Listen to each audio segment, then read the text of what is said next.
Hello, everybody. A very warm welcome to the esteemed audience who has joined us from different parts of the world and to the expert panelists who have taken out time from their busy schedules to be with us for this very important discussion. Thank you so much for joining us as we discuss and deliberate over this very relevant topic of raising the ambition for gender equality in a post COVID world. We've talked about this topic a lot, but I can't emphasize the importance of taking action as we recover in a post COVID world, which I am happy to start in a positive note that while the situation is difficult in India, but in other parts of the world, we are seeing that there is light at the end of the tunnel. I thought it's only a good idea to start on a positive note as we discuss this topic, which has so much hope and positivity when I think and reflect on it. So once again, thank you all of you for taking out time to contribute to this very important discussion. It has been proved beyond doubt that COVID-19 has affected our lives in a manner that is really unprecedented.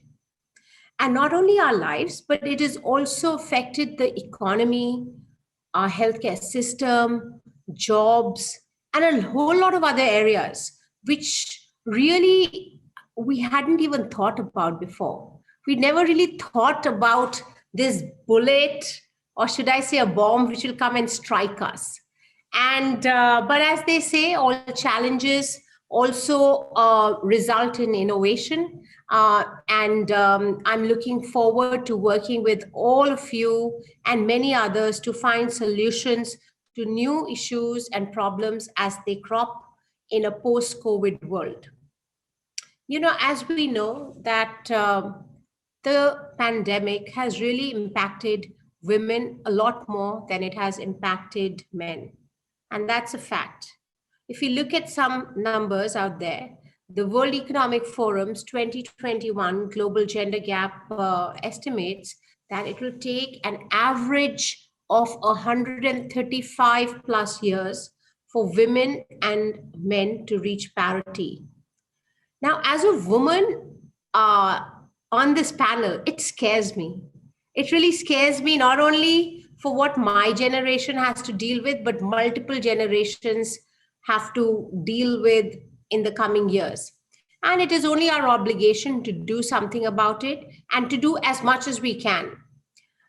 So, there are a whole range of factors, whether it is the policy area, whether it is education, whether it is, various other areas. There's much to be done. And, unfortunately, COVID-19 has put a bit of a break, right? Or should I say a pretty severe break on this. And we're going to discuss that as we go into it. So I'm not going to talk a lot about it, but I'd like to bring that out in our discussions.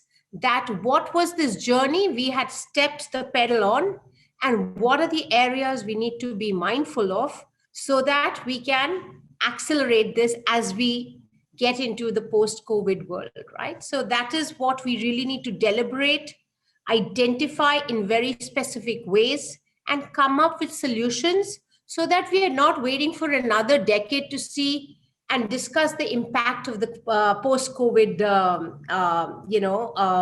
pandemic-related issues which we all suffered. So if I fast forward 10 years later, I hope we can all say that we were prepared to deal with this pandemic because we thought about it, we learned from the past, and we zoomed through it in a world which was more supportive and addressed the issues in a wholehearted way, as we only should. So I'm really ready and have all ears to discuss this topic with all of you. I'm delighted to introduce a highly experienced set of panelists here today. I'd like to welcome Dr. Alka Mittal, my dear friend, co-panelist, who I have met on a number of panels. Can't wait to see you in person. You're the Director, HR, ONGC, Very, very delighted to have you here. Thank God, at least we can meet virtually. I also have Kim Gabrielli, Executive Director, UN Global Compact, Norway. It's really a pleasure to have you on this panel.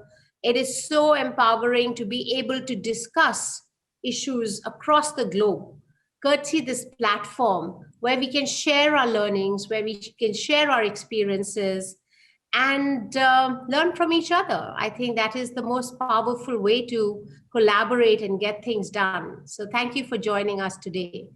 Thanks, Um, thank you. I also have Parinita Cecile Lakra, Country, People and Culture Manager, IKEA, India. It's a pleasure to have you, Parinita.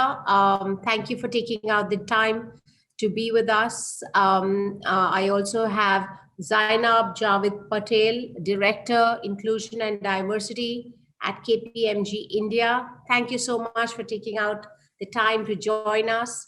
And then Tarishi Kamra, Associate Director, Human Resources at PepsiCo India. What an excellent set of people I have with me today to delve into this important discussion. So without much ado, I'd like to dive in and go to Dr. Mittal. Dr. Mittal, you have had such an exemplary experience, in a way I would define as a role model for many because, I think the best way to be at the workplace is to be who you are, to do what you do, and to give it your best and excel at it. And you have done exactly that, right? You have been in a world which has been dominated by men, if I could say that. And yet, I think when I've spoken to you, every time I've spoken to you, it's just been about your professional experiences and how you push the envelope to do your best and to do better. I couldn't think of a better way to start this conversation. You have trained and mentored and sponsored many, many over the last couple of decades. So, if you could share with us that what are the ways which came in handy as you went along your professional career to not only instill gender equality norms in the workplace, to make it better for yourself, but also to make it better for others. And so, if you could make some opening comments and delve on this and talk a little bit about the various catalysts to make the workplace better, for all of us, that'll be a great start to today's conversation. Thank you. Thank you, dear Vaishali, and my distinguished fellow panelists. It's wonderful to be here with all of you. Definitely, virtually, we are able to connect more often and across greater distance. So that is the advantage. While we have been talking about, as Vaishali has very rightly said, the COVID has really taken us on. But there are certain positives also there. And the kind of optimist I am, I would normally like to talk so much about the positives that are emerging from this very, very otherwise, I would say the word positive is hitting people. COVID positive means, oh, the world is falling apart. That's what people feel. But I see it, I see lots of opportunities in this situation and lots of challenges too. So while I would like to first compliment UN Global Compact on putting up this very event together for all of us to get together and talk, deliberate, and this just takes me back, more than 10 years, I would say 11 years. In 2010, I remember we were talking about women empowerment principles, and being a part of the UN Global Compact initiative on behalf of ONGC, we had put up a small document, which got published, of taking on the women empowerment principles and various case studies from our country. And the way the stories of women from the rural background and those who were working in different domains came up together in that document, it felt, I felt, when I was participating in the whole process, I felt that I started doing my bit for my gender, I would say. Because while we are doing professionally so much all the while, and having been in this industry, the oil and gas industry, for over 36 years now, there's so much we have done to contribute towards our organization. So that was the time when I started realizing that we have to do something to have a better gender parity, more gender equality in our domain. That is what will make me satisfied when I hang my boots, and when I am able to say that, okay, the number of girls in my industry is much better, and I have been able to motivate a few to rise further up, because they would always join the industry. Girls do come and join, take up assignments, but when they see the rigors of the work that is involved, or the kind of duty patterns that are there, the kind of work requirement that is there, and at times the kind of ecosystem that is in some areas yet to evolve, they give up and they start, by the time they reach mid-career, women start thinking of softer options. And that is the time when they have to work on themselves and those around themselves, the organization, contributing towards creating the ecosystem which they know they will be able to thrive in, and so will others who join in the years to come. So I feel that that is the point when we should not be giving up. But girls, especially with the kind of multifaceted responsibilities they have, the kind of roles that are there, at times they feel that at least on this front, they should be a little more comfortable. But this is one thing, Vaishali, I just could not get into. I never could be in my comfort zone. The moment I would feel that, okay, I'm able to do my job at the end of the day very, very comfortably, and I'm able to be in a position to put down my pen and paper on time, I always started thinking that I must be doing something more. I should be doing something to add to my profile, to add to my qualifications. And that is what kept me going. And that is what I feel the girls in our professional domains should be looking at. While we can always be working from home and limiting our job to a few meetings that we attend or a few assignments that our seniors give us, but we should also be looking at adding value to our own self, as a professional, how we are able to read up more, how we are able to interact more with others, and understand what other organizations are doing, what other professionals are doing, and feel enriched at the end of the day. For me, the key was that when I would leave my home for office, I would always feel that a great day is about to begin at work. And I would always, when I would be packing up my bag, I would always feel at the end of the day at my workplace that I have done a bit to earn my evening at home with my children, with my two daughters and my wonderful mother-in-law and my husband. And that is what has kept me going. So while we are talking about the World Economic Forum, how we were always feeling that better can be done by the organizations.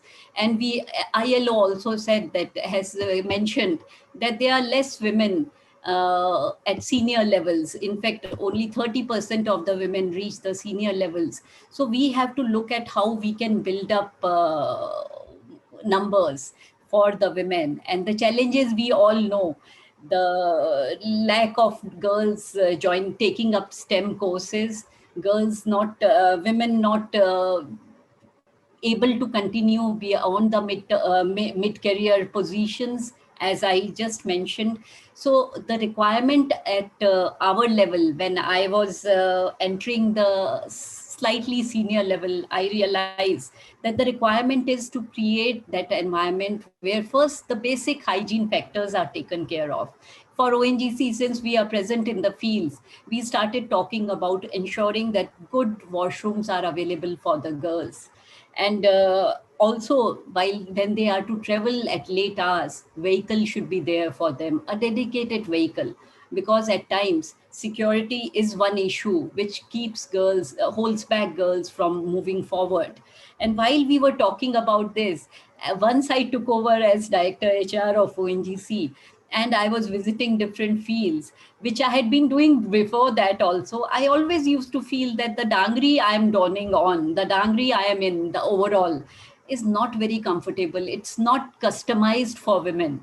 So that is when we took on NID Ahmedabad, National Institute of Design Ahmedabad, and we partnered with them to create a dangri which is comfortable for the girls.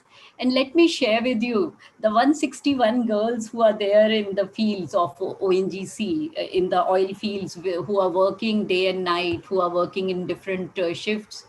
Their life has become a little more comfortable because they are on duty for 12 hours. And that is where, if they are not comfortable in a particular attire that they are wearing, imagine what kind of impact it will have on their physical well-being and their mental abilities as well. So these are a few things which I always feel one has to keep adding on to while you are doing your work, because continuing to work, continuing to create, make a difference is something which we all do. But absolutely, Dr. Mittal, what I'll do is I will come back to some of these because I know you have such a wealth of examples which are there. I want to make sure I go through the first round. I'll come back to you. You've raised some fantastic points. The one I really sort of enjoyed listening to was customizing the workplace for multiple genders, not only for men. And that's what we all feel at the workplace. Right now, I would have been sitting in my office in 45 degrees, freezing in my office in this shirt because the temperatures are not right. And we're always struggling in my team, for example, when you have often the temperatures which are always managed for men wearing suits, etc., and not always for women. And there are many other issues like that, the dungarees which you talked about.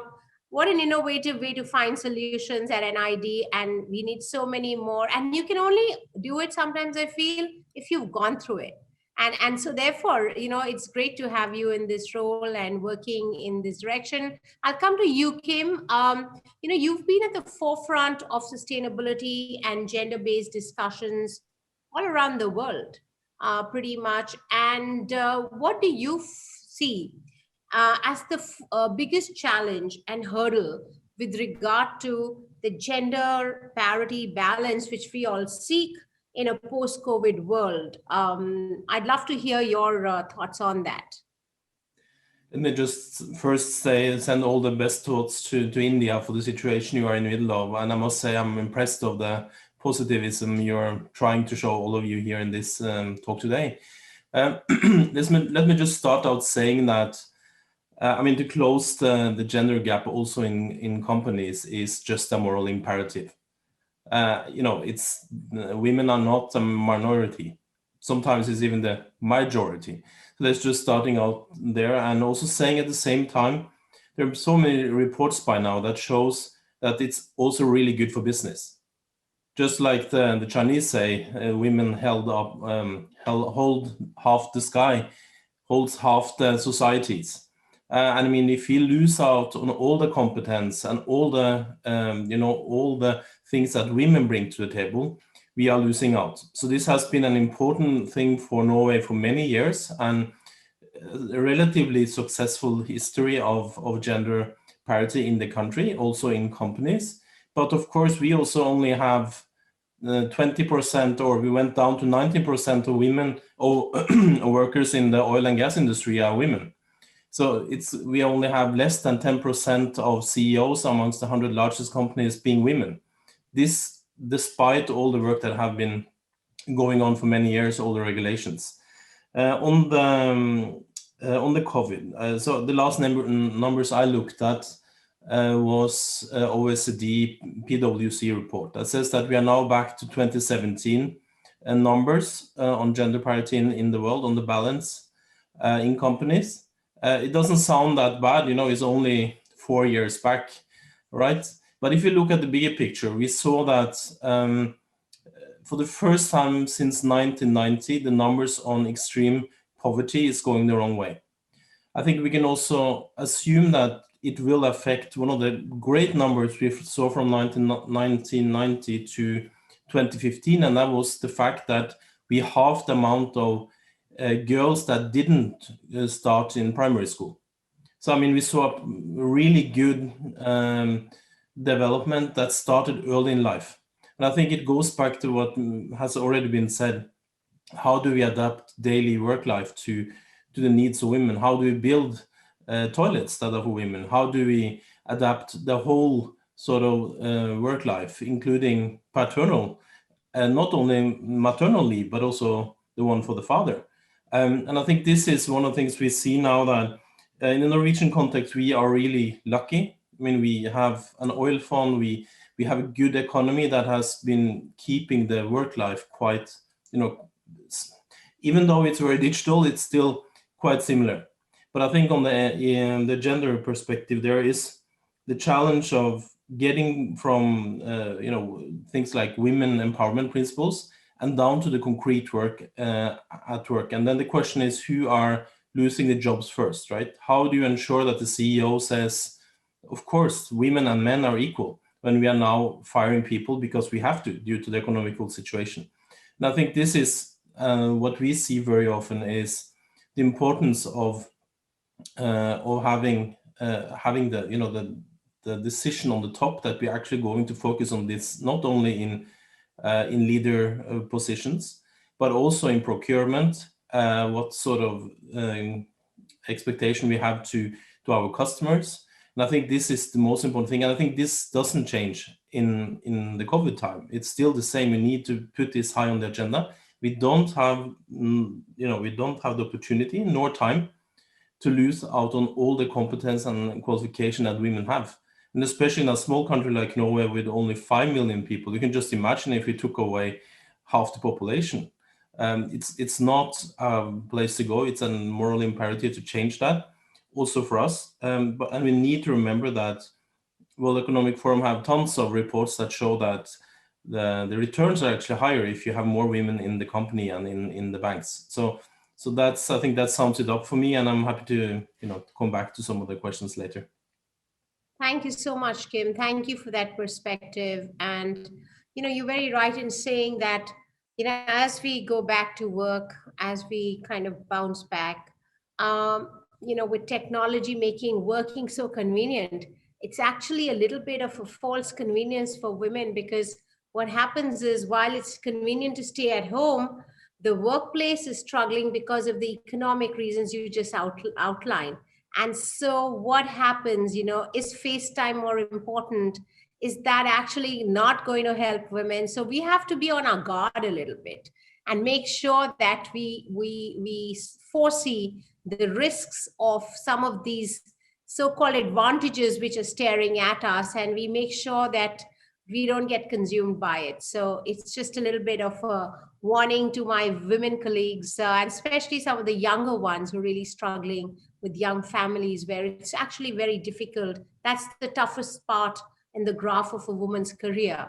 And Dr. Mittal mentioned she has her mother-in-law with her, and it, you know, in our extended family, we find that a real boon, where families can help each other do better. And so I thought, you know, that you made some really great points. Thanks, Kim. Zainab, I want to come to you. It's really fantastic to have you amongst us today.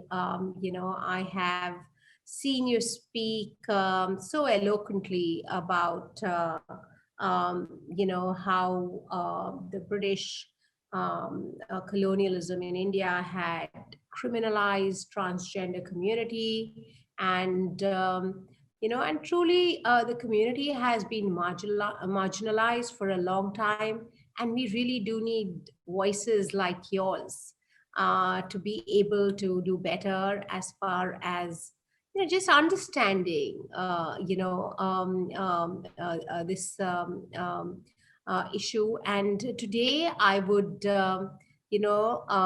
like to say that you're really an inspiration for us. You speak out so well and so clearly.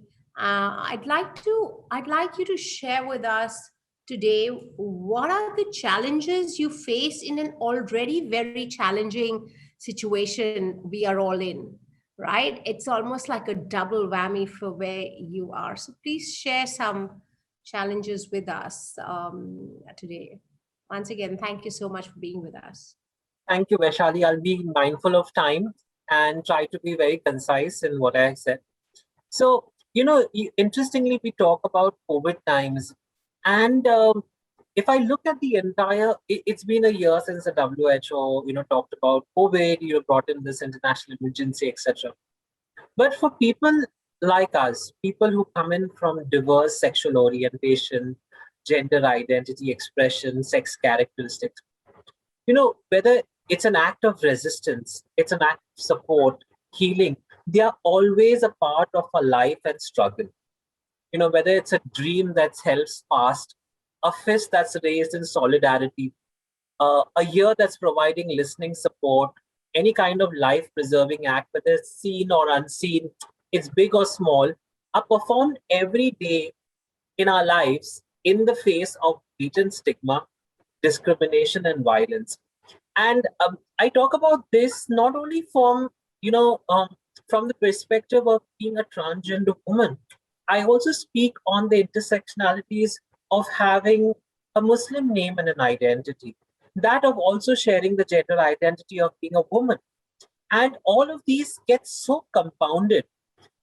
Although I consider myself very privileged, Vaishali, I mean to say, having advanced college degree, working with one of the largest management consulting organizations in India, had a successful career working with the UN, worked as a policy analyst, now leading a company as a director.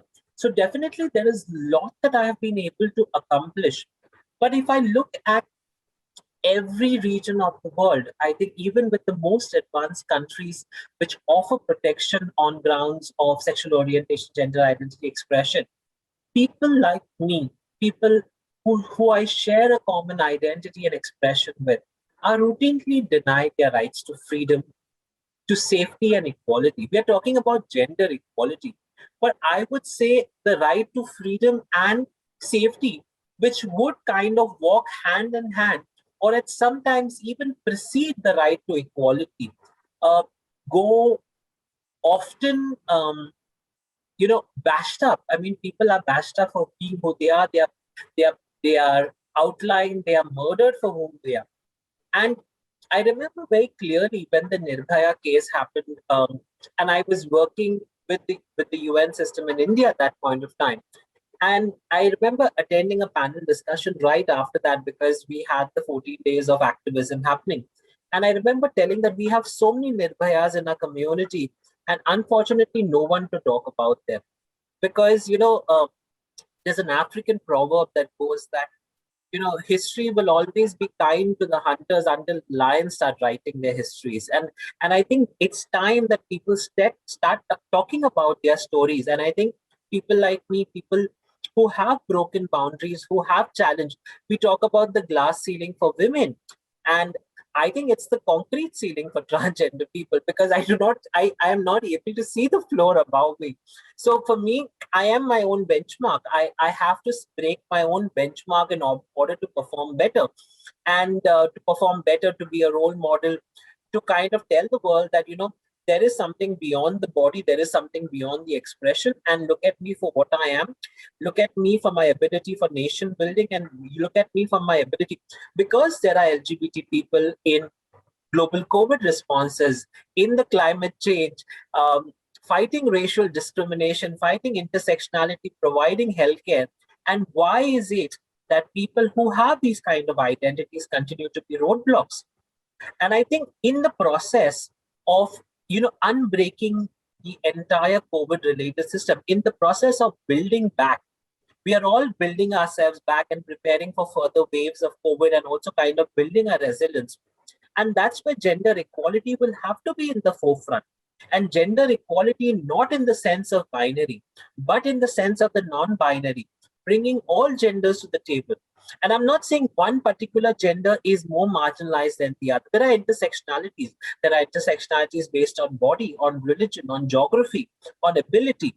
And I think there is sometimes, we have this pervasive habit of whitewashing everything into a black and white. The underlying themes of caste, for that matter, of a religion. It's very interesting, Vaishali, and I'll take one more minute to explain my point, that I actually come from a Christian family, and I use a Muslim name, although I am religion agnostic, I am a Sufi. But the fact is that religion-based discrimination is so real.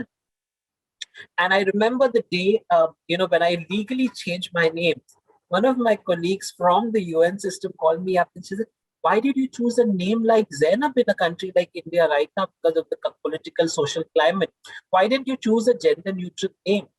And I was appalled at hearing that my colleague for so many years, someone who is within the UN system talking about rights, telling me that why did I choose this name?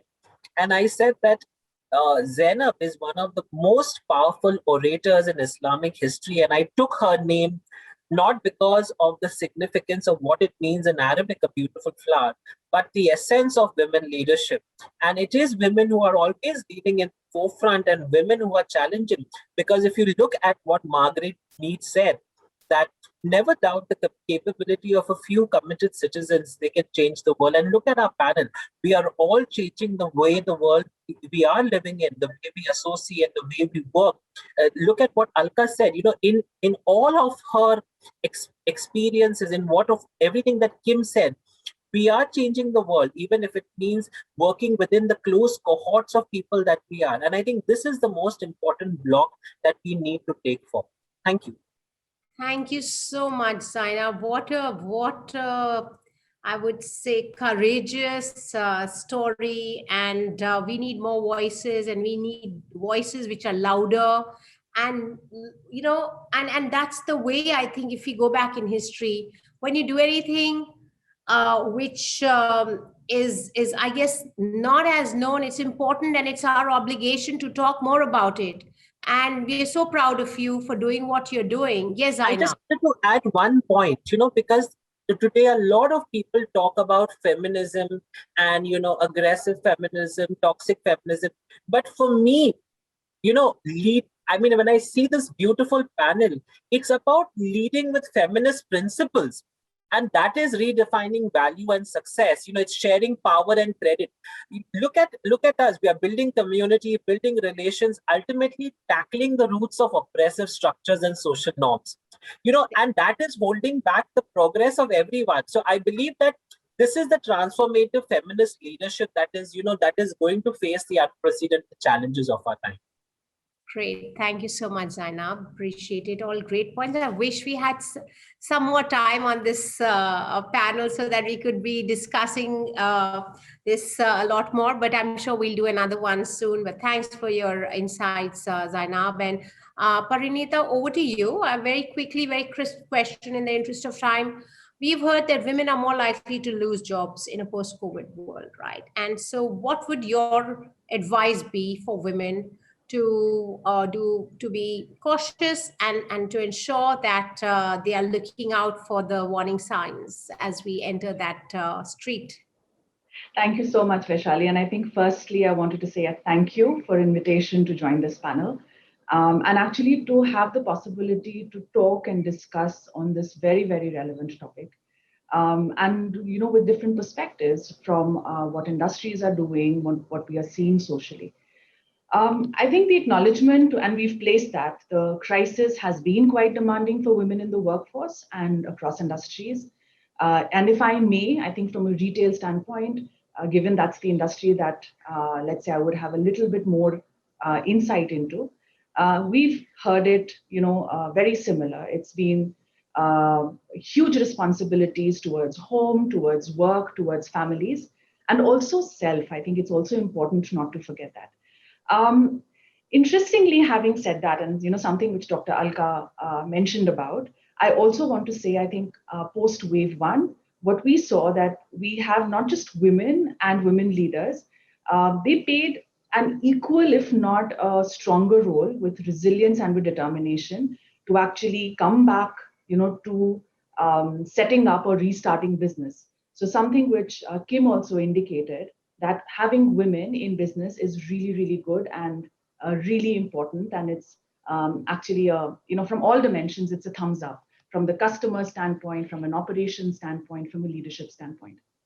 I think it's also important that from an advice standpoint, it's not just about women, things to look out for. I first want to place, I think, responsibility on organizations. At a fundamental level, yes, there has been underrepresentation of women across industries. And it's really, really heartening to see that a lot of companies are now taking actions, steps, and calling out on commitments to overcome this. And over the years, movement is happening. But I think it's important that organizations, businesses, when you start looking at gender equality, it's important that it's not seen as a mere number exercise. And that's where I'll pick up to what Zainab was mentioning. It really has to incorporate multi-dimensions. It's having gender balanced workplaces, it's having equal representations, it's having equal benefits, it's having equal opportunities, both for career development as well as for learning, and a complete inclusion, it becomes really, really important. And maybe if I could share, just one little example that I could call it little, but something that we saw in IKEA. The retail wing for IKEA, we started in 2014. And when we were starting up, of course, when we looked at the industry around, we saw that we were, the maximum at best, we would have 25% women in workforce. And this is like really absolute best. And we had a choice. We had a choice to either accept that or actually to push the boundary, go completely in and say, no, that's not good enough. And since then, we've had a 50-50 gender approach. We have worked with multiple dimensional approaches, not just from recruitment, equal development. We've had equal benefits like parental leave, 6 months for both men, women, single parents, parents of same gender. We've ensured that we are looking a closer look on our development opportunities. Are our women growing? We've also had cases where we had more number of women growing, than the men, but also, bringing it back to an equal platform, and also culminating it towards commitment for equal pay.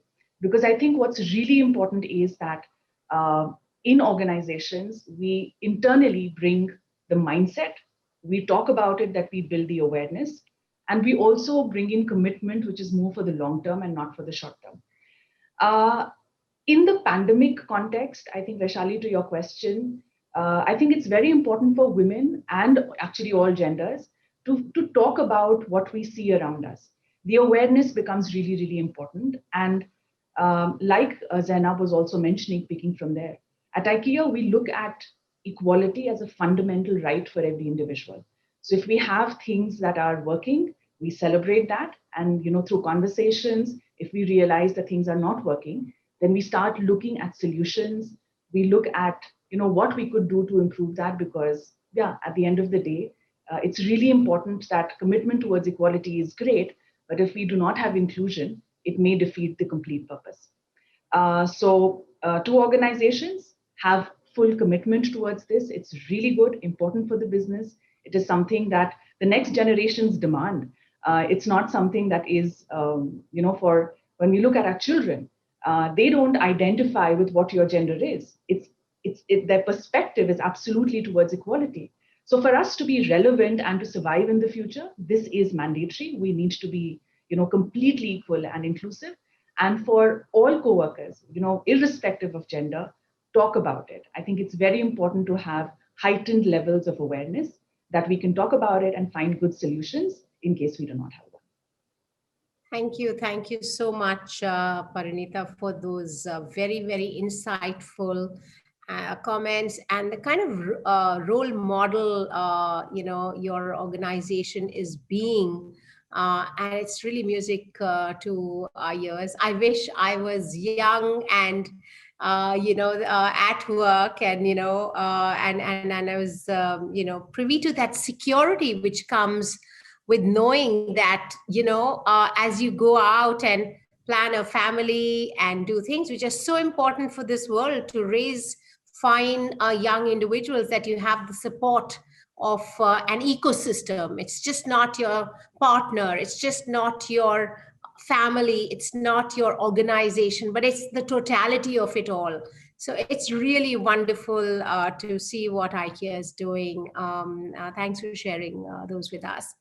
And Tarashi, now over to you. Last but definitely not the least, I want you to talk about some of the positive approaches a company, especially in the FMCG sector, we've seen they've been miles ahead of various other sectors. For example, the infra space in which I operate, huge difference, when we look at numbers in both the sectors. I'd like you to share some positive approaches which are being taken in the sector, which other sectors can benefit from. Sure, Vaishali. Thank you so much for having me here. I think it's a privilege to be a part of this on-repeat panel. Having said that, to your question, if I look at FMCG, our business case for diversity actually stems from the fact that majority of the shoppers themselves are women. So our customers have a majority of women as well, right? But if I look at the industry, we still have a long way to go, because there are, of course, a lot of good practices that we have, but there are a couple of other industries that we can really pick up a lot of practices from. Talking about FMCG and PepsiCo specifically, some of the approaches that we have actually very, very focused and laser sharp approach towards creating an inclusive ecosystem, developing internal talent, and including, succession planning and mentoring. And of course, diversity hiring for key roles. These three in combination actually make the bulk of what FMCG as a industry is really looking at, as well as if I can talk about PepsiCo specifically. To take that forward, huge efforts have actually been taken towards increasing gender sensitivity. So we started our gender sensitization journey back in 2016, actually. And right now are moving towards a culture of allyship and internal mentoring, right? Similarly, mitigating unconscious biases. You may, in our just basic language, there are a lot of times that we don't really refer to as an equitable system. So, making folks really understand what that means. On the developing internal talent piece, via succession planning, I think we've been able to really unlock some bold moves internally, and really given some larger opportunities to our internal women talent, of course, showing that, the careers within a particular company can really be great. And of course, diversity hiring for key roles. We've in fact been able to almost double our sales representation. And if I talk about FMCG, actually, diversity within sales and supply chain functions becomes the biggest challenge. And I'm sure some of the panelists can echo with that, because it's really, really hard to get women in the frontline roles or back in the factories.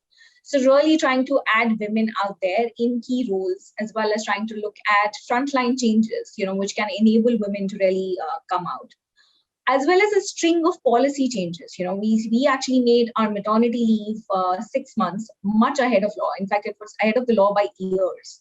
Added daycare on site as well as near site, giving reimbursements to women to actually, take care of their daycare expenses, to actually be able to contribute and concentrate fully at work, mentally as well as physically. Introducing paternity leaves back in 2018. We've been doing a string of these changes, which have actually been able to help us go there.